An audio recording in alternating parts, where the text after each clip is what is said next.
His hand twitched as he reached for the steak knife lying on the table, its polished blade dull but deadly in intent. Chloe's eyes flicked nervously between me and him, her lips parting but no words coming out. Only panic, regret, and recognition. I didn't flinch. The wine in my glass barely moved as I swirled it slowly. "You still working here?" I asked her quietly. "That's pathetic." He lunged. Security was too slow. The knife came flying, but 5 years had taught me many things, like how to break a wrist before a blade completes its arc. The knife clattered to the floor before his knees hit it, and he screamed. The whole restaurant turned to watch. I set my glass down gently and looked back at her. "Now," I said quietly, "I'll tell you what really happened 5 years ago." I had walked into the back door of our condo, rain soaking through my jacket. I wasn't meant to be home yet. My passport was still warm from an embassy visit. I heard her voice first, soft, breathless whispers. "I just wish he'd disappear," she said. Then silence. Then laughter, her laugh his laugh, glasses clinking, a kiss. My keys never made it to the bowl by the door. I didn't confront them. I didn't even blink. I stepped back into the shadows, turned, and walked away with nothing but that passport. No clothes. No goodbye. Just silence. 2 weeks later, the divorce papers arrived. Her story was rehearsed, cold, polished. I had abandoned her, suffered mental health issues, behaved erratically. She played the victim. Friends believed her. The court believed her. Even my own brother hesitated before asking if I needed help. She got the apartment, the car, half my savings, and within a month, she moved him in her support system. I watched from afar, calm, cold, focused.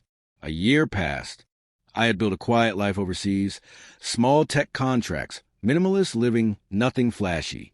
But I kept tabs. One day I saw a post. Her friend tagged her at Roselle, a fine dining restaurant we used to dream about. The caption read, "Chloe's the queen now, manager perks." I zoomed in on the background.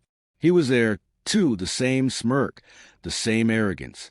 But in the mirror behind him, I saw something else. His reflection wasn't looking at her.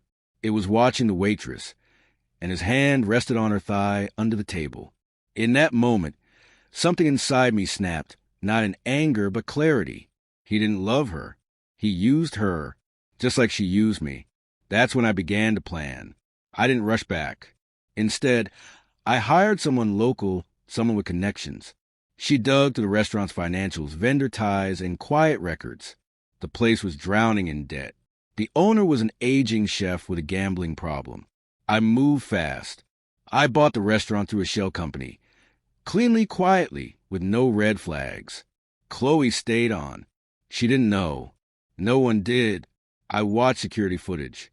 He came often, loud, angry. I saw her flinch once when he grabbed her wrist hard.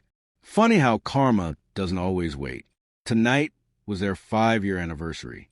I booked the best table, under a name she would recognize but not mine. When I walked in, I saw her first, still beautiful but tired, worn down. Her voice faltered when she greeted me, then froze.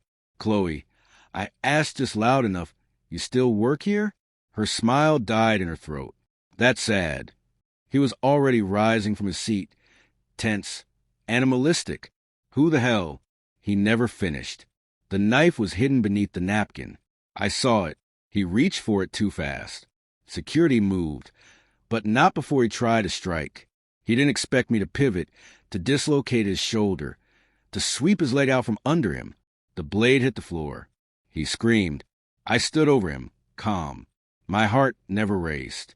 "Get him out," I told the guards. "Call the police." They looked at me, then obeyed. I sat back down. Chloe stood frozen, tears clinging to her mascara. "Why?" she asked, voice cracking. "Because you whispered a wish," I said softly. I leaned in and granted it. The cops arrived. Her lover had a record, assault, possession. The knife added another charge. When they searched his car, they found more. Chloe lost her job, of course. No fine dining restaurant wanted someone who let a felon brandish a weapon on their property. Did I fire her? No. She quit. Pride wouldn't let her stay, serving drinks in a place I now owned. She left town. Last I heard, she was working the front desk at a 2-star motel off the freeway. Still pretty, still smiling for tips. I didn't celebrate. I went home, lit a candle, poured a glass of wine, and sat in silence, staring out at the city that once swallowed me whole. It never knew it had spat me back out, stronger. They say revenge is a dish best served cold.